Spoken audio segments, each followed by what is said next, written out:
Чоң рахмат, урматтуу бүгүнкү Дуарес спорттун жалпы биздин Ильяс досубуздун жалпы алтындай болгон коноктору. Дагы бир жолу кутмандуу кушак кечиңиздер менен. Ильяс Иманалиев деген ушул аксынын кулуну, аксынын күйөө баласы, 5 тапандын 1 тапаны, менин досум. Бүгүн эң сонун ушундай элге күлкү тартуулап бир керемет концерт берип аткан экен. Ар бир келген кадамыңыздарга Аллахым ыраазы болгон болсун. Ар бириңиздердин үйүңүздөрдө тойлор болсун. Эшигиңиздер жакшылыктарга ачылып, дасторконуңуздар тойлорго жайылсын. Ушул жерге Ильясты сыйлап келген ар бир инсанга жаратканым ырыс кызын кенен кылып, бактысын бүтүн кылып, үй бүлөсүнө ынтымак тынчтык берип, ден соолугун чың кылып, өмүрүн узук жана ишине ийгилик берип, жашоодогу эң кыйналып кылган ишиңер акча санамай болуп калсын.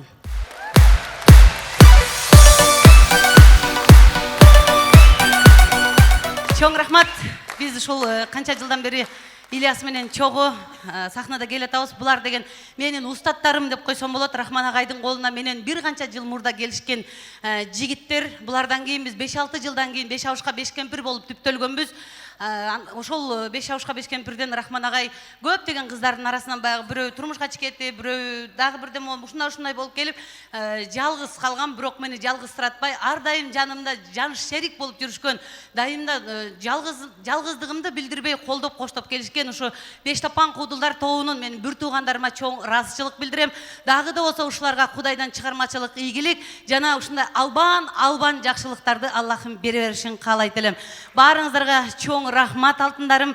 Ким да ким ушул жерде кандай ой тилек менен келген болсо, мисалы үчүн кандай ой тилек дегенде бизде жүрчү барып келели, тигилер концерт коёт турго, билет берген болчу барып коелучу, просто билет күйүп кетпесин деп кээ биркилер ушинтет экен да. Кээ-биркилер болсо жүр чын эле барып келеличи, концерт берип аттыр дейт экен. Анан концертке келип отурушуп алып да жөн отурушпай кээ-биркилер мынтет экен. Тиги өлөт, арбайып кеттир, аябай ооруп атса керек же кыйналып атса керек, аябай арыктап кеттир го. Тигинтип кеттир го дейт. Бирөө бир аз толуп чыкса, өлө толуп кеттир, тиги эми жолуп кетти экен, айланайын. Же стресс болуп кеткенби? Себеби биз жалаң гана адамдардан ушундай бир негатив нерсени издеп калган экенбиз да. Бирок деген ишенесиздерби? Арык таза фигура кармап аттыр дегиле. Эгерде семирип кетсе, жашоо жакшы экен, болтоюп калыптыр дегил. Узун кийип алса сөлдүрөйт дейбиз, кыска кийип алса тыртаят дейбиз. Чачын байлап алса тастаят дейбиз, жазып алса апсаят дейбиз. Азыр ушундай бир түшүнбөгөн заманда жашап келе жаткан убагыбыз. Бирок эмне болгон күндө дагы ар бир биздин мусулман бир туугандардын жүрөгүнө Аллахым тоодой ыйман берсин. Адамдардан жамандык эмес, жакшылык издегенди Аллахым насип кылсын. Арыксыңбы, семизсиңби, минезиң аксыңбы, карасыңбы эсе эң жашоодогу ден соолук деген чоң байлыкты Аллахым бизден албаган болсун. Баарыбыздын ден соолугубуз чың болсун. Кийинки чыгарманы дагы мен Ильяс досумдун урматына, Ильястын ишине ийгилик, үй бүлөлүк бакыт, ушундай дагы бийиктерди багындыра берсин деп дагы бир чыгарма тартуулап берейин. Буларды бекеринен койгон жокпуз. Мени көп жерлерде көпчүлүгү башка жактыкты ойлошот экен. Ушул аксылык экенин билдирип коеюн деп. Түпкү жерим кайсы жерден сен оштон болосуңбу дегендер деле болуп атты. Эми чыгармачылык чөйрөдө өзүңүздөр көрүп атасыздар, анча-мунча ырчылык жаатына деле басым жасап келип атам. Сатира жаатына деле басым жасап келип атам да. Мындан бир канча жыл мурда Тынар экөөбүздүн концертинде сахнада чыгып алып туруп, бир таарыныч деген бир чыгарманы ырдадым эле да. YouTube'га кетип калган экен, айланайын, ушундай комментариялар келди мага. Мен ошол комментарий жөнүндө айтайын деп атам да. Бул бала эмне эле жашоосунда жакшылык көргөнбү, ажырашып кеткенби бул ырдырдаганына караганда, аял үй бүлөсү бар бекен деген ушундай комментариялар келиптир да.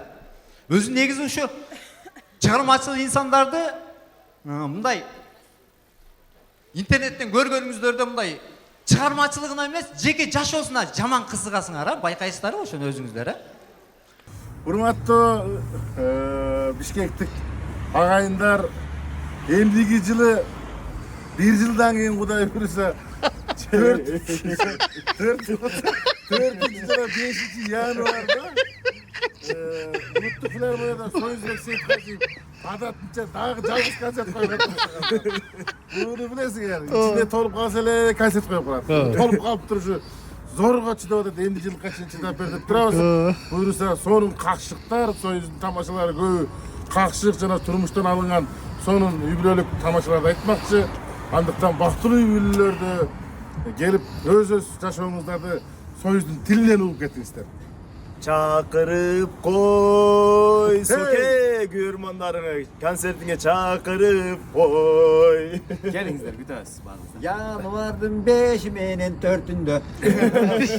Öz 4 mine 5'inde deşen. Barjaktan gelirse konsertten gütasiz gelingizler. Men жаңы чыгарма жаздым эле деп киргизип койсоң, аны тез эле өткөрүп берет, анын жеке жашоосу жөнүндө барактай баштайт го. Баланча менен түгүнчө чогурдап жүрөт эле, кийин экөө үйлөнүп алыптыр дейт го. Кайра окшошпой калган экен, ажырашып кеттир деп, кайра үйлөндүрүп, кайра ажыраштырып коесуңар го. Ошондуктан мен деле өзүм жөнүндө сиздерге комментарий айтпай эле, мен өзүм эле мындай айтайын деп чыктым. Мен өзү негизи азыр билдиңиздер, Жалал Абад областынын Аксы районунун Коштоо айыл өкмөтүнүн Торг айылынан болом.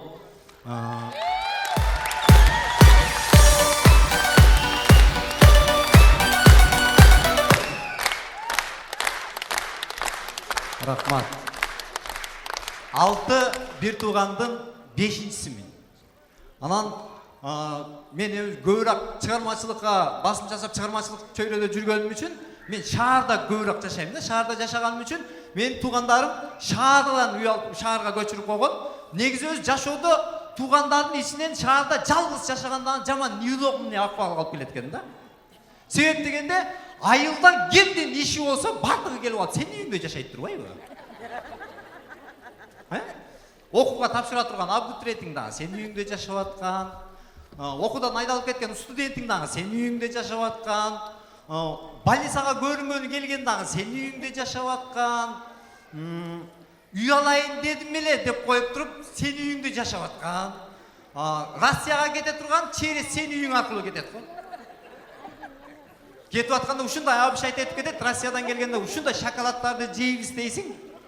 Кайра келгенде көрбөй калат го. Көрбөй каласың, билбей деле каласың го. Прямо эле аэропорттон эле кетип жүрөт го.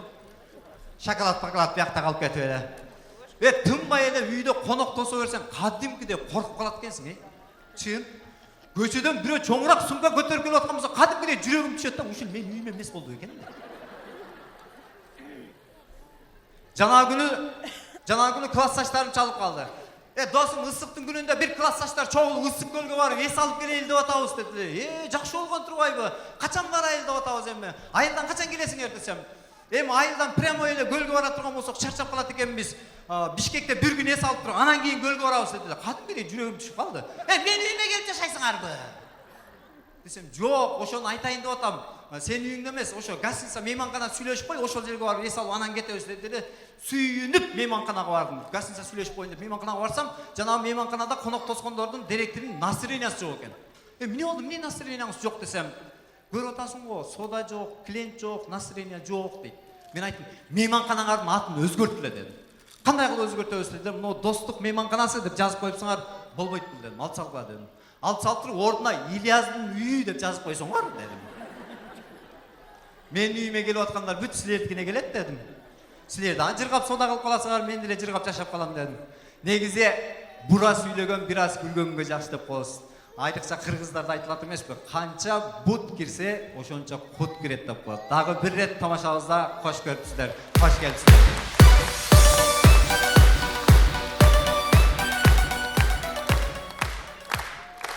Рахмат.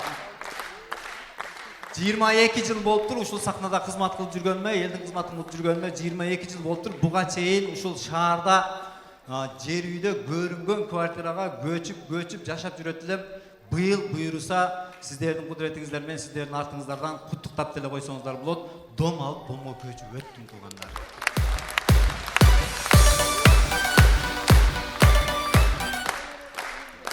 Рахмат. Бирок бул деле болбойт экен. Домдо жер үйдө жашап туруп домдо жашасаң жаман неудобный болот экенсиң да. Чын. Көчүп барган күнүбүз эле, биринчи эле көчүп барган күнүбүз эле касак келчегим менен кетти го. Барып эле биринчи бутуңарга сыз өтпөсүн, биринчи төлбөзүндү салгыла, үстүнөн палас салып анан үстүнөн килемди салып койгула дейт. 5-чи этажда жашайбыз. Таң калып калдым, 5-чи этажга чейин сыз чыгып барган дейт. Жер үйдө жашап жүргөндө баарыбыз эле жер үйдө жашап жүргөнбүз. Жер үйдө жашап жүргөндө башкача, мындай кечинде жатарга келгенде бир эле варатан эле жаап коюп эле көңүл ток жатабыз го, Мал чыгып кетпесин, ашыкча мал кирип албасын деп эле варатан жабабыз, көңүл ток жатабыз го. Домдо андай эмес экен. Домдо жаба турган жерим жаман көп болот экен да. Эми жатайын десең эле балкон эшигин жаптым. Жаптым. Портчканы жаптым. Жаптым. Газды өчүрдүм. Vananın eşiğini jap koydum, jap koydum. Jetini öçürdüm, suusunu öçürdüm.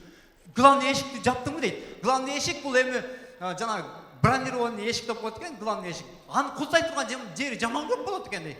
Өйдөгү култу култадым, астыңкысын култап коюп, ортодосун 2 жолу бурадымбы дейт. Бурадым. Чын жерде өткөрүп койдум, өткөрдүм. Мен ал үйдө жашабай эле эшик култап эле жүрөм, Чын. Антип минтип эшикти жаап жатканыңча саат 5 болот. Эң уйкуга кетип атсаң саат 7 болот. Будильник сайрайт. Кайрда туруп алып кечинде кылган ишиң тетрисин кыласың го. Форточканы ачасың. Балкон эшигин ачасың. Газды күйгүзөсүң. Сууну жагасың. Ваннанын светин жагасың. Балдарды ойготосуң, кийитесиң, жуунтасың. Окуатын жегизип алып туруп мектепке жөнөтөсүң. Ушундай экен.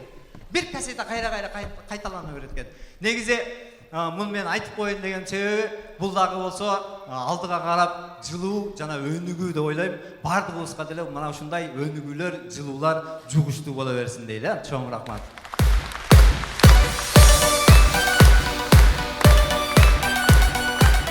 Рахмат. Эптеп мынантип зордуктап атып сиздерди алып келип үйдү алып алдык. Эми Кудай кааласа дагы бир келип берсең машина алып алсак болду иште. Келиңиздер, эми дагы бир жакшы чыгарма аткарып берейин. Жана айтып өтүп кеткендей эле Таарыныч деген бир жакшы чыгармам бар эле, ошол чыгарманы тартып коюм, каалап коюңуздар сиздер үчүн.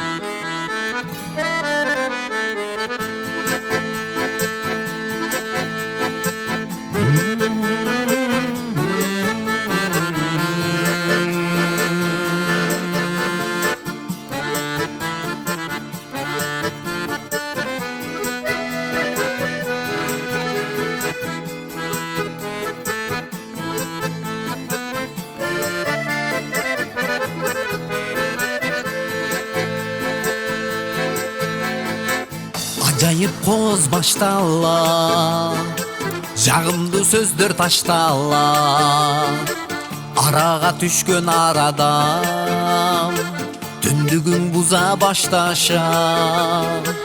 Azgırma açulanıp, айтпагын көңүл калып, арасат күндөр baştala.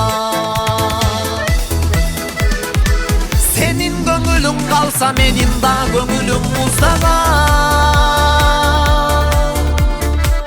Bol demi toktot özgölördün görüp meni kızgangan. Var bele başımızda acıraşıp bölük yaşagan. Ayrılığı düğünü boldu bizge bul jalgan. Asmanım bolup karangı, ayrılıp tarttım azabı. Теңирим кошконуң менен тарады сүйүү баяның. Ишенип жалгандарга, дос болдуң шайтандарга, иймелбес күндөр башталган. Сенин көңүлүң калса, менин да көңүлүм муздаган. Бол деми токтот өзгөлөрдөн көрүп мени кызганган. Var bele başımızda acıraşıp bölük yaşagan. Ayrılığı düğünü boldu bizge bul jalgan.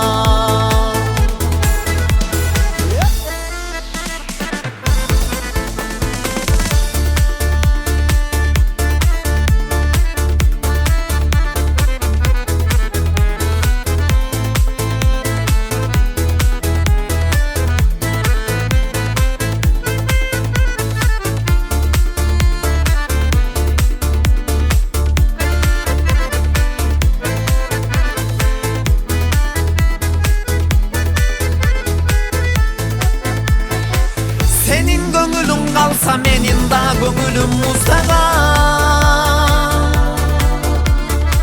Bol demi toktot özgölördөн görüp meni kızgangan.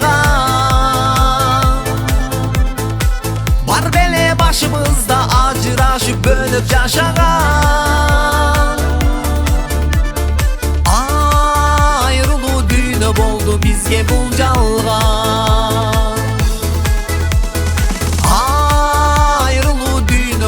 Bizge bul jalgan.